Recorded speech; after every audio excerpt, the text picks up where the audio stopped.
So, in yesterday's video, I was attacked for north of 100 damage with a Tifa on turn 3, I believe. And I managed to get that deck list from the pilot, Sylvia Wataru, and I am very excited for today's video.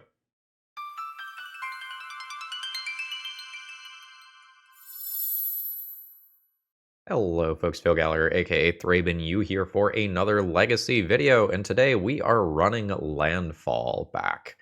In Tuesday's video, we tried it with Traveling Chocobo, and it was just a little bit too slow.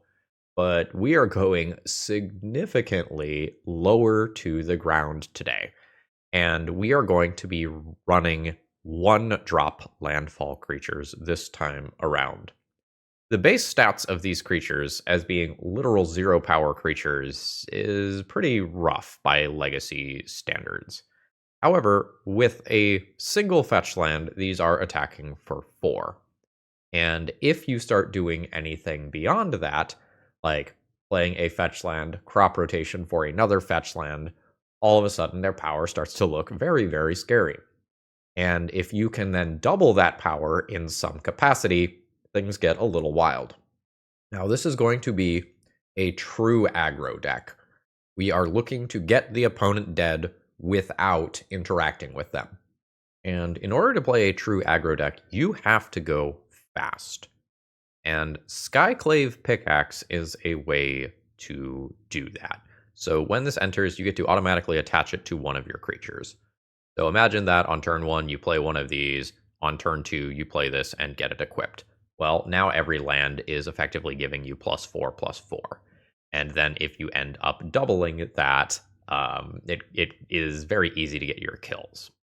And since Tifa with Landfall can double her power, with the pickaxe that goes wild. You play Tifa on 2, you play the pickaxe. When you play a land, you stack it so that the power doubling goes on bottom, so you get your +2/+2 from the pickaxe, and then you double the power. And if it's a fetch land, as we saw, what you do is play the fetch, power stacking on bottom, resolve the increase, fetch, power stacking on bottom, resolve the increase, and then double twice. And that means that Tifa is pretty much swinging for lethal already. And we already know that Scythecat Cub goes wild after you have played a couple of fetch lands. Since we do have innately some 0-power creatures in the deck, Scale Up is a very strong way to push out a lot of damage as well. And again, if you are doubling that effective +6 power, your opponent's probably dead. Nothing too exciting here as far as the sideboard goes. In case you're not super familiar with Legacy, when you see people playing things like Ashen Rider in the sideboard, that is usually a concession to Show and Tell specifically. And with that, let's go ahead and jump into some matches here. Folks, if you end up needing your copies of Tifa Lockhart or any of the other new Final Fantasy cards, please consider getting them from my sponsor, TOAMagic.com. Their customer service is great, their shipping is great, promo code ThrabenU saves you 5% on your order, and if you're going to a major event like MagicCon Vegas or MagicCon Atlanta, look for this purple banner. There will be great in-person deals beneath it. All right, let's battle. Oh, and thank you to Edison for giving me a dealer's choice donation deck list to let me play this wonderful jank. This hand is very, very close to being a keep. The issue here is that I really need 2 lands to go wild. So if this hits a land, I can play a creature. I would need a second land to get landfall beyond that, and then play Scale Up and Berserk in the same turn. I think I'm just going to mulligan for safety. This is a very medium-looking hand. It'll probably kill on turn 3. Is that fine? On a mull to 6, maybe that's fine. I will get rid of a Tifa. So much for all my 1-drops, though. Turn 3 may not be fast enough versus this combo deck. Do I have a Bojuka Bog in game 1? I do. I think very awkwardly I need to play Windswept Heath to represent Bojuka Bog for crop rotation for a Beseech the Mirror combo line here. And I'm upset about it because the fetch lands are very, very important in this deck. But the number of resources that I have here should be enough to goldfish a kill. Second Vault of Whispers. Opal. That is Metalcraft. We are at Beseech levels of mana. Oh, no imprint. Second Chrome Mox. No imprint. Ritual. And here's whatever the payoff card is. Infernal Tutor. Not very much mana here. That's 3 mana. Oh, hate that. So my opponent is going to draw 19 cards. Oh no, that was just a healthy 10 cards. So they will be discarding fairly here. And the things that they discard here are going to go straight to exile. Wishclaw Talismans and Thoughtseizes. Okay, got it. So now I think I can worry less about Bojuka Bog, given that Necrodominance is in play. And I'm going to throw out Tifa, which will kill my opponent next turn if they don't kill me. It will not be close. There is a Saga. Am I dead? Dark Ritual. Infernal Tutor. Cracking LED. What did my opponent discard there? Nothing good. We have a Beseech the Mirror. Oh, I guess that if you sacrifice the Necrodominance, your graveyard turns back on. I did not consider that. But now Gaia's Will-based lines are online again. Was it not correct to play Tifa to play around that? Feels like I probably was supposed to play Tifa. So my opponent gets more mana. They can replay Mox Opal, replay Dark Ritual, and Storm Count is high enough that this is lethal. I think I largely just lost this one for not having a 1-drop landfall creature. I think I outspeed my opponent if I have a 1-drop landfall creature there. GG. So Deafening Silence and Force of Vigor are probably actively good, and Fairy Macabre is something that I can consider. I'm probably going to go down Elvish Reclaimer here. And having played 0 real games with this deck yet, I don't know what is most cuttable. I have a feeling Once Upon a Time is expendable. I think I'm going to go down 1 Berserk since it requires me to line up multiple cards. And then if I win this one and I'm on the draw, I can consider keeping both Once Upon a Time and Fairy Macabre to be better against Gaia's Will lines. I think this is enough raw damage that I just race my opponent. I think this is fine. A little awkward that I have to use one of my fetch lands to play this. But ballparking this, it looks like this kills around turn 3. So let's go grab our Taiga and play the Hellhound. There's a Vault, and my opponent is passing the turn, which means that I am going to deal a very large amount of damage. So I'm going to play a fetch land here, yield to that stuff, fetch, get a green land, 2 more landfall triggers, crop rotation, do this, get a fetch land, 2 more triggers, fetch, get a Savannah, 2 more triggers. Now my base stats are 0-1 here. So this is +6 on top of all of that. This is a turn 2 for 22. Yeah, that was cool. So now on the draw, I think I'm going to do this. That's 6 cuts though. I think that means that we're expecting to slow down a little bit. That probably means Berserk goes. Then it's less clear to me what I do from there. I only have 19 creatures, and sometimes it's going to be preferable to have more than 1. It's not crop rotation since that represents Bojuka Bog. It's probably some number of scale ups and pickaxes. Split? Scale up is very good with Tifa. Not that pickaxe isn't. Maybe scale up as a 6 damage burn spell is fine. Pickaxe just goes wild when you have things like crop rotation backing it up. So my opponent has kept their 7-card hand. I maybe have a Fairy Macabre. This is a fine hand, but it's not insane. A Force of Vigor hand or a guaranteed Fairy Macabre hand is probably better than this one. I think I'm willing to fish once. Yes. I'm going to keep this, and I'm going to keep 1 threat, because then I have the possibility of casting Once Upon a Time, finding a Fairy Macabre, and also doing Force of Vigor stuff. Okay, so now let's cast this. I have 2 threats. I will accordingly just take a land here, I think. And I do think I'm going to go ahead and play out my threat. I will still have something available to interact with combo. But it's possible that I should wait a turn and just do everything I can to not die. But this is 4 missed damage. Okay, no immediate interaction from my opponent. I think this time I'm leaving up crop rotation.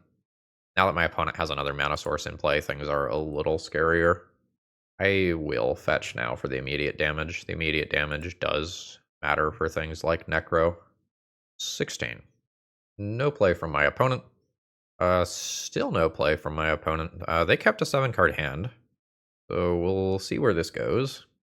So, land drop. And we'll start going aggro. I'll go to combat. Send in.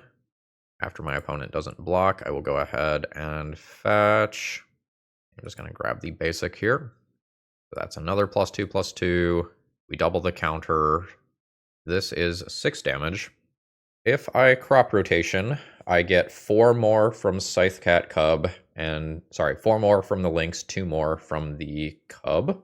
That is another 6 damage. That is not lethal, so I don't think I am doing any more than that here. Opponent is at 10. Alright, opponent, it's turn 4. You kept a 7-card hand. I am expecting something gross to... Nope. Okay. Alright. So this is probably the point where I go for a kill with crop rotation. I will send on in. My opponent does not block. I will cast crop rotation here. I will get a fetch land. Now I need to think about how I want to spread this out. This is the first time these abilities are resolving. I think I'm just splitting these across bodies so that I am better versus a single removal spell here. So landfall again. So this is 6 by itself. This is 4 by itself. Let's double here and double here.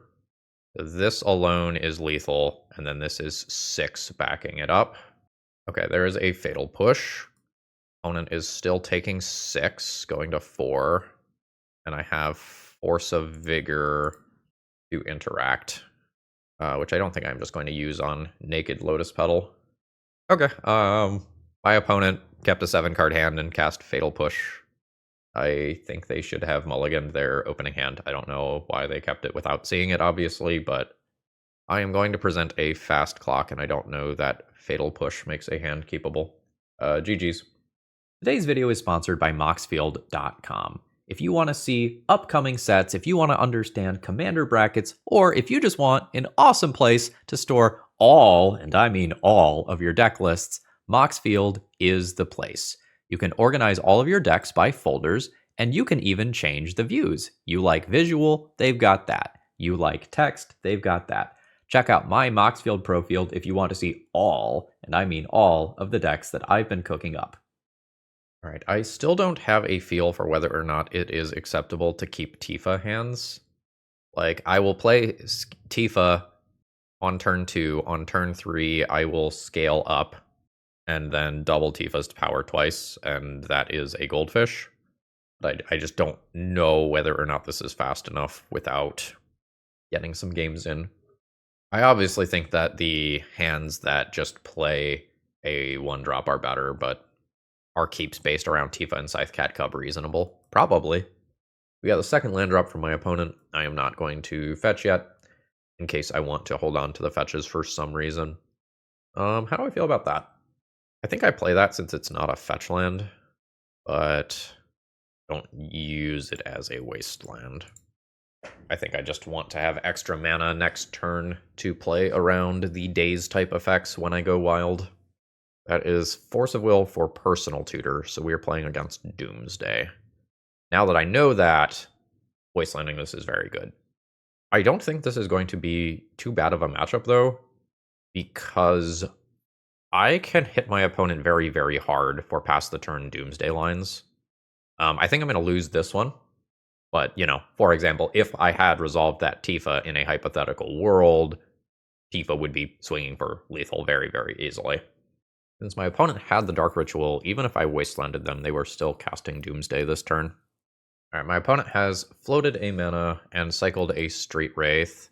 They are now probably going to brainstorm into their kill, or at the very least protection from it if they can't go off now. So we know they are a personal tutor version. That's the most important thing moving forward. So here's the cycle. This is going to be crack for blue, blue, blue. Now my opponent can consider junk a card to draw the last card and Oracle. GG's. If I wasteland, I maybe live one more turn, but I probably don't present lethal because my opponent gets to do their thing before I get an attack step. I am probably not going to sideboard much here. I am just trying to kill my opponent. I can play a couple of different mediocre interaction cards. The game that I am on the play, it might largely be better to just attempt to kill my opponent at all costs. And the game where I'm on the draw, I might want a couple more pieces of interaction. Deafening Silence is great for Dark Ritual specifically, but doesn't really do things to disrupt the combo kill at the end. Pyroblast can be used as a hiccup on cantrips or an attempt to counter Thassa's Oracle. This is a little awkward. This one probably kills on turn 3. If the crop rotation gets countered by a Force of Will effect and bottoms out pretty quickly, double Berserks could go wild with Tifa. And I need one more land drop here. And this doesn't actually produce true green to like Berserk and Berserk. I think this is medium. Alright, how much damage is this? So this plays Tifa on 2, off 2 lands. And then on turn 3 goes Pickaxe, Pickaxe, fetch land, +4. Tifa's power is 5. Crack, fetch land, +4. Tifa's power is 9. Doubled twice. This is lethal. This is a turn 3 goldfish. That's fine. The awkward thing here is that some of my damage comes down later. I think I'm just going to accept it. This was not quite the hand that I was hoping for. Opponent didn't Dark Ritual Doomsday immediately, so we've got a pretty decent shot at winning this one. I will need another creature if Tifa gets countered, though. That's the thing that scares me. We will play the non-fetch land here and drop Tifa. It seems like my opponent has the counterspell, and they are debating whether or not it is strong enough. They say no. We'll see if that decision kills them. Underground Sea. Pass turn. Now, it is possible that my opponent has a removal spell for Tifa, so the game might not be over yet. That is quite good. Alright, do I have lethal still if I play a Misty now so that I am not ever tapped out for Sajiri purposes? Play land, go up to 6 power. Play Pickaxe, fetch, go up to 10 power, double. Yes, I still have lethal.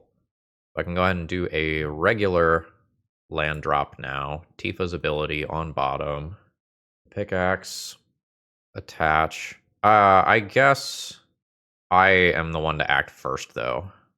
Right, because I fetch in an attempt to produce lethal, and then my opponent hits me in response.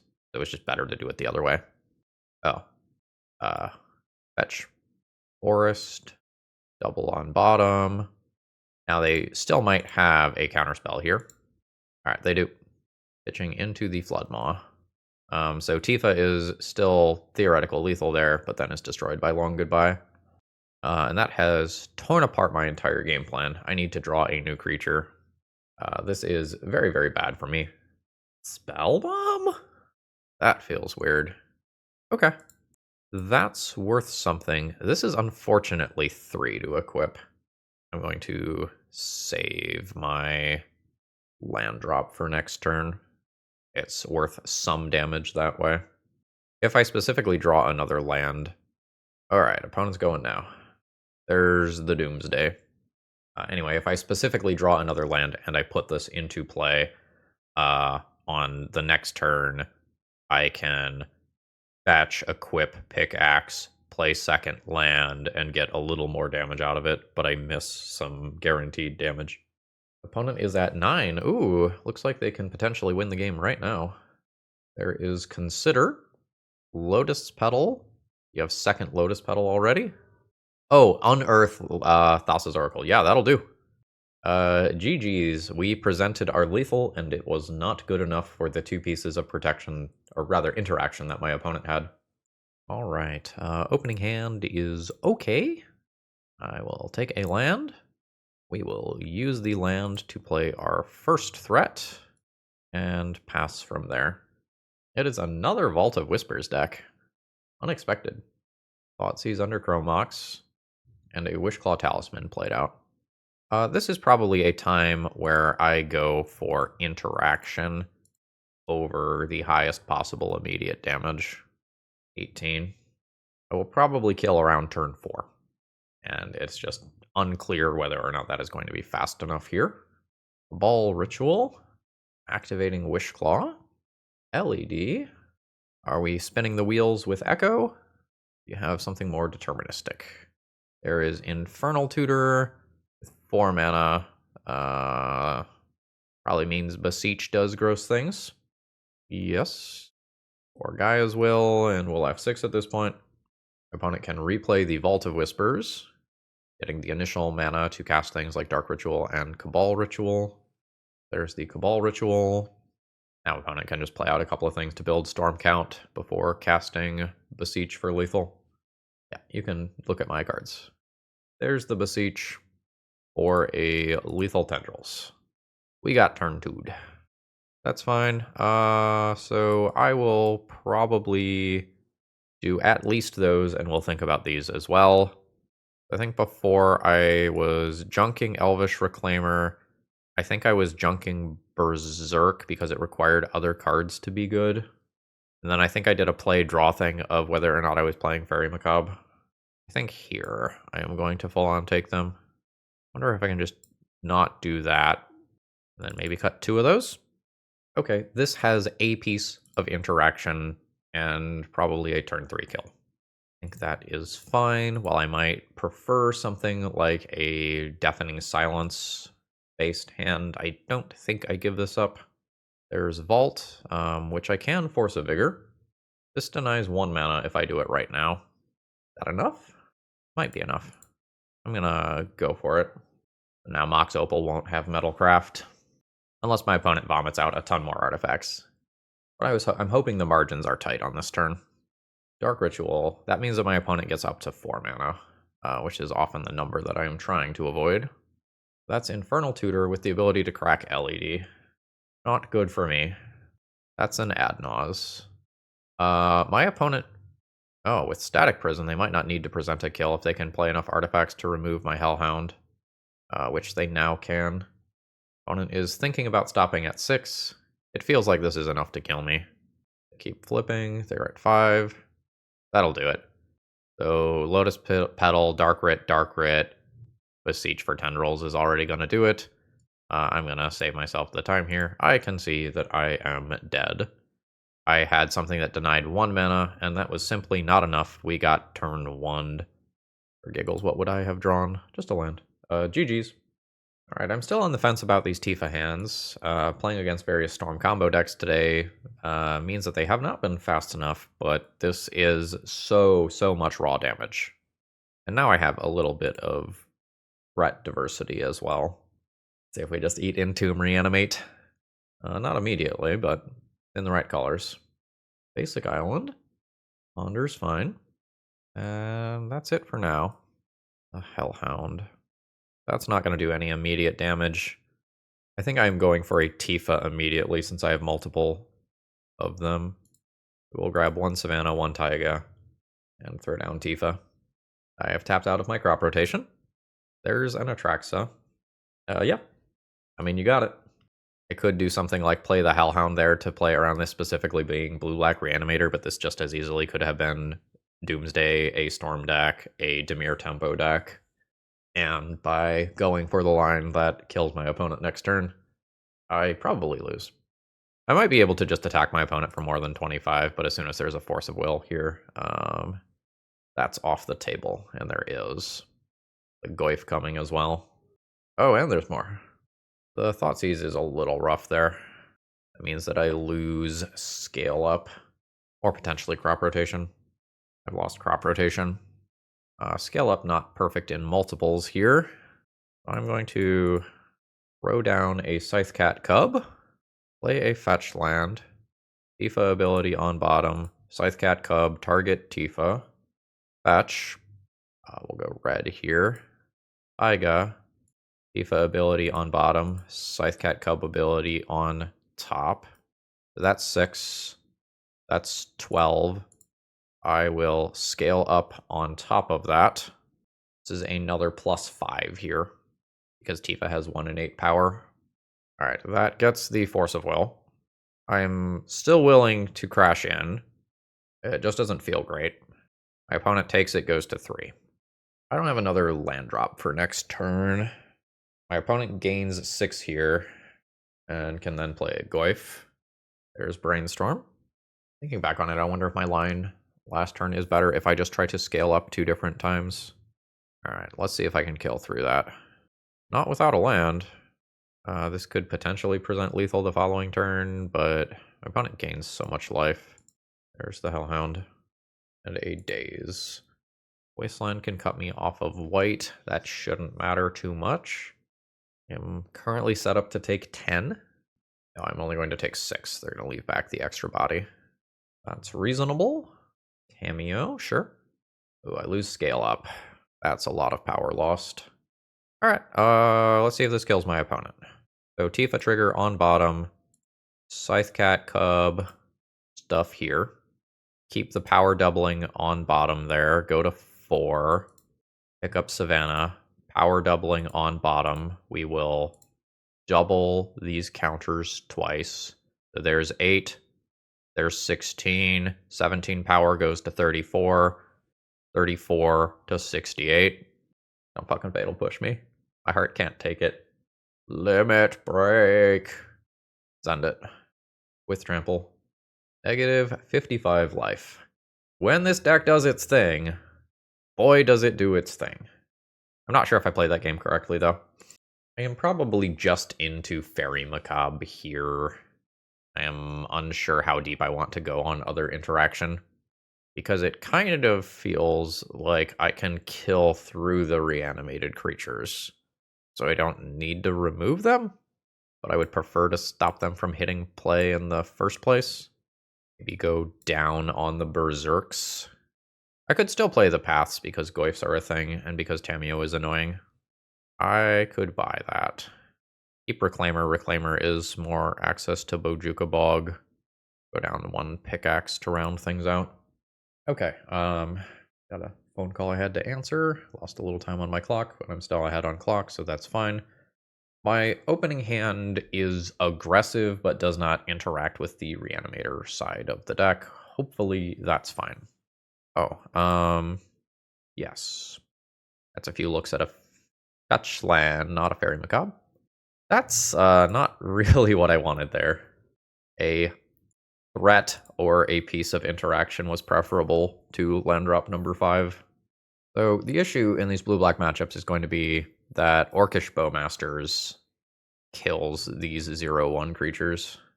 Alright, my opponent just had Entomb Reanimate. Okay, fun game of Magic. Yada yada yada.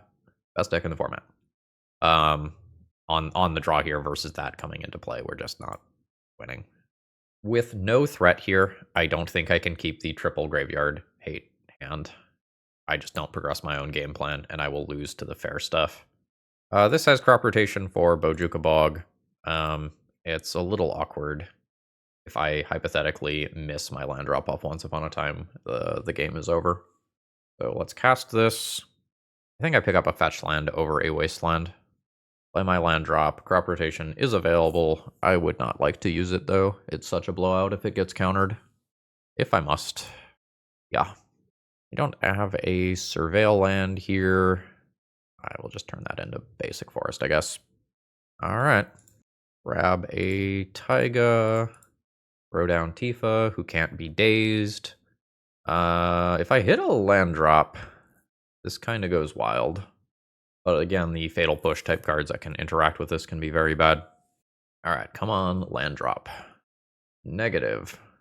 I'm going to take this just as a burn spell here and hit my opponent for 6.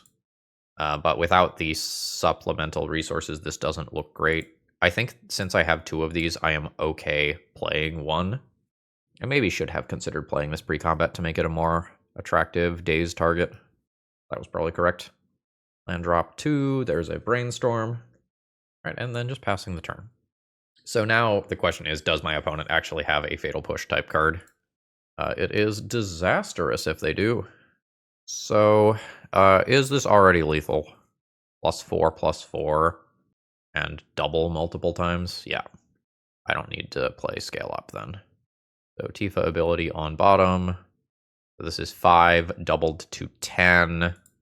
So I'll fetch, grab Savannah, take another +4/+4, 18, 36, and we'll see if my opponent has a push. If they don't, I win. If they do, I probably lose. Great. Oh. Be playing Snuff Out? Didn't think so. Alright, we put up a win versus the best deck in the format. Boy, there is a lot of combo in the leagues today, though. Well, we can make the numbers go up real high, but we can't actually play our creatures here. Elvish Reclaimer as my sole threat is probably not acceptable in this deck. Okay, this is fine. I think this is one where we don't go for any sort of quick kill, and we are just trying to play a couple of Scythecat Cubs, get a little lucky, draw some lands, and out mid-range our opponent. There's another land, which I am going to take over the Hellhound. I'm going to drop the thing that can't be wastelanded immediately, despite the fact that the fetch lands are good in this deck. I think I just need to be able to deploy one of these around a wasteland effect. There is Tifa. We'll get Savannah. And I think I am just going to use Tifa as removal bait here. If I untap with her and draw a fetch land, like, we can do some silly things. But if she just eats a Swords to Plowshares so that one of the 3 Scythecat Cubs lives, that is preferable to me, I think. Yeah, fantastic. So this is probably going to be a Corey Steelcutter Delver deck, if I were to guess. Delta. And passing the turn. I think I am going to ignore days and try to maximize value on the landfall triggers here. But I think I don't fetch. I think I let this resolve and then pass the turn, because then this is immune to Lightning Bolt. And I can potentially just save this to get more value with it next turn after I play another Scythecat Cub. Yeah, I think my opponent had a Lightning Bolt. They paused while this counter ability was on the stack. I think they were trying to get me to crack the fetch land. Land drop 3 and a Ponder. Wonder if it was a mistake to play that Ponder, because if you find Wasteland, you can Wasteland the Verdant Catacombs and then Lightning Bolt the Scythecat Cub. Yeah, we're not seeing the threats from my opponent yet, but this is definitely a Delver deck. Yeah, you can bobble. Oh, so that is an Unholy Heat with Delirium. You got it on that one. So you take your bobble, redraw. I'm going to play a Cub here. I don't know if I crack this. I can do it to put another creature into play, but I get so much more value off the Scythecat Cub next turn. But I think I'm just going to chill. Cracking it isn't getting me out of range of either Lightning Bolt or Delirium Unholy Heat. Opponent likes their card. Land drop 4. There is Corey Steelcutter. The Cubs do have Trample. The Planisphere as well. I wonder if I'm going to want something like Force of Vigor for this matchup. So, let's play a Cub. And then let's go Wild. I'm just going to phase out my opponent's creature that has higher toughness. And to put +1/+1 counters on the one that can currently attack. We are going to get this outside of range of red removal. Now I will fetch for white. And we're going to double up here and swing in for 10. I don't know, maybe I'm supposed to unattach this one, because this, or no, it comes back either way. Okay. My opponent now needs a Brazen Borrower effect. So my opponent gets a +1/+1 counter from casting a non-creature spell, and then another one from Brainstorm being the 3rd card draw of turn. So this is a respectable amount of power. We'll see how deep my opponent can go here. DRC, that can make another friend. Another Brainstorm. This is specifically when you draw your third card each turn, so only 1+1/+1 counter from this Brainstorm. Opponent is thinking about attacks and thinks the better of it. 10 trample is a lot. I want to play a Wasteland or 7 and 10. Yeah. So we will go on to this one here. That's Lightning Bolt on the other Scythecat Cub.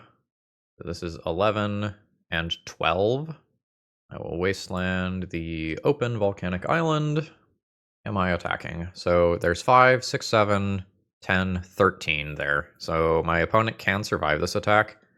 There's a bunch of prowess triggers around right now, and this has to attack. I think I just passed the turn.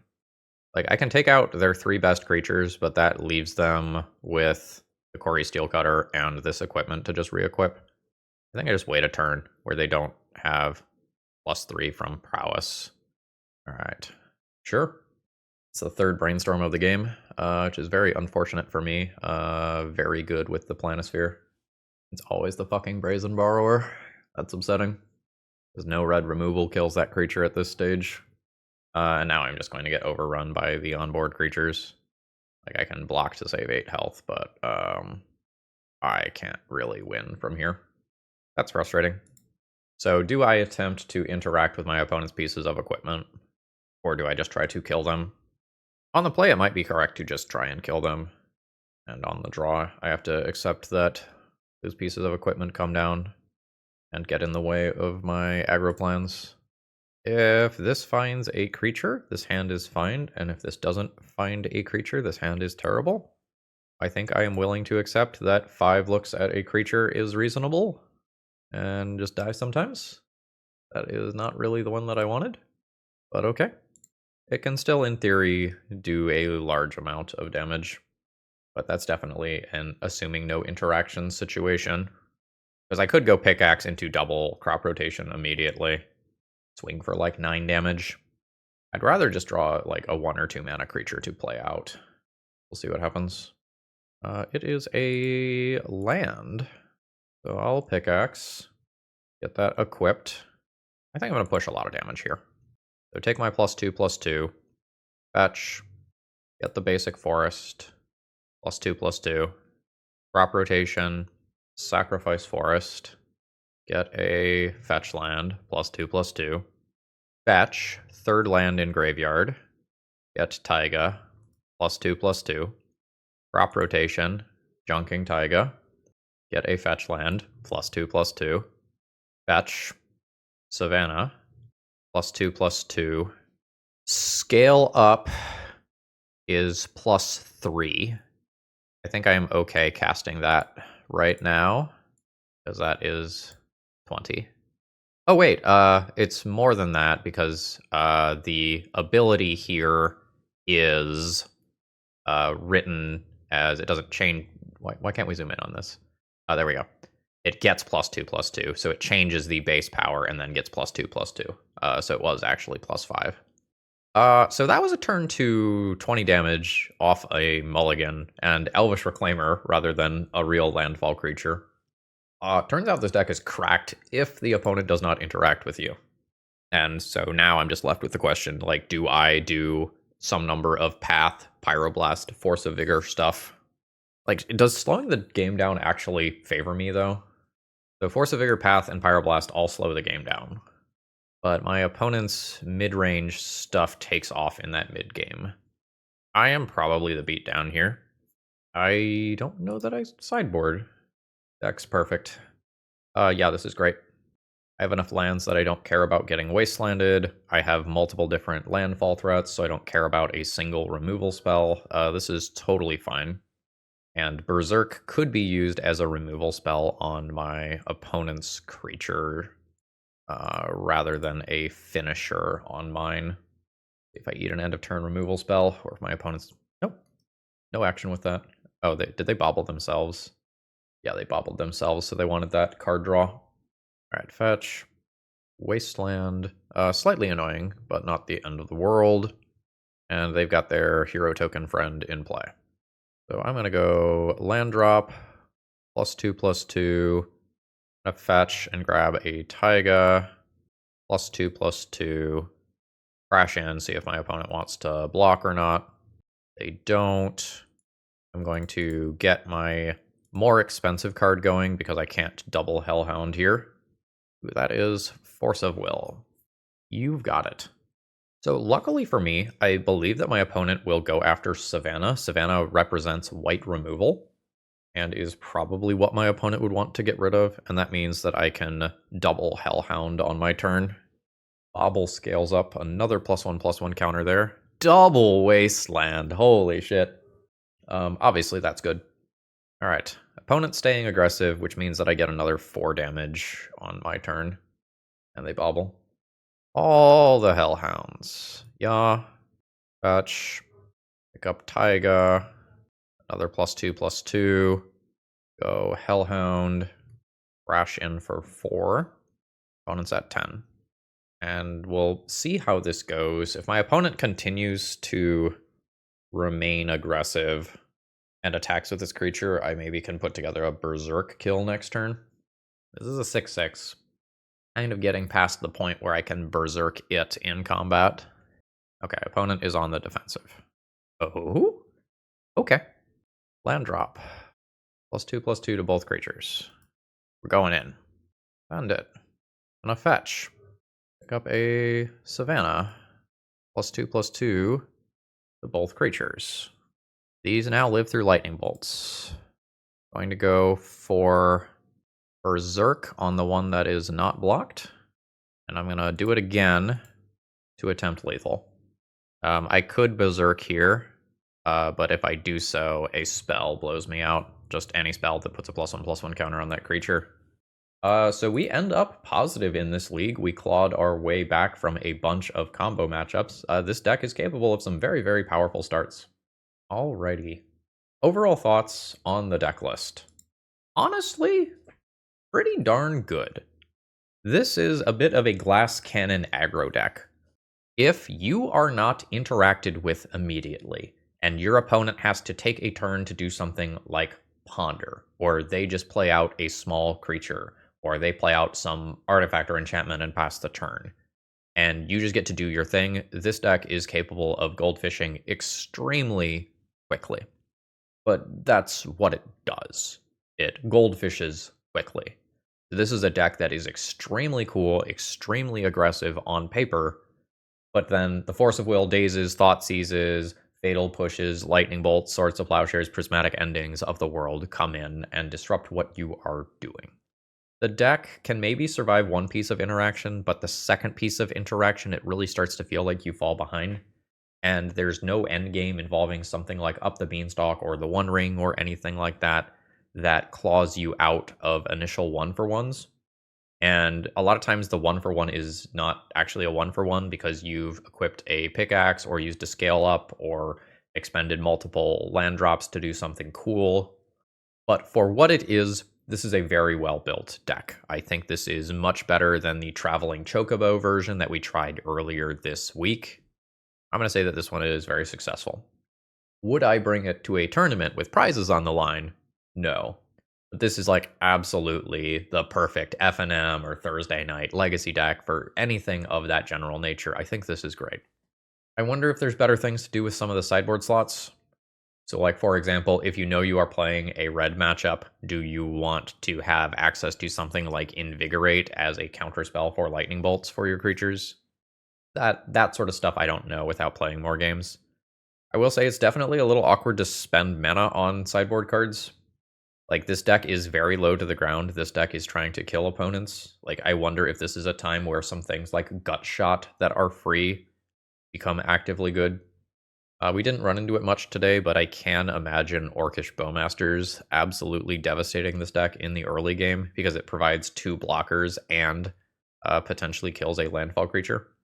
Again, some stuff like Mutagenic Growth could potentially help out there, but at the point where you're putting Gut Shots and Mutagenic Growths in your deck, like, what does that say about your deck? But I enjoyed playing this one a lot. All right, with that, folks, I think I'm going to call it a day. I hope you all have a wonderful rest of the day, and if you need some cards, you know where to go. Alrighty. See ya.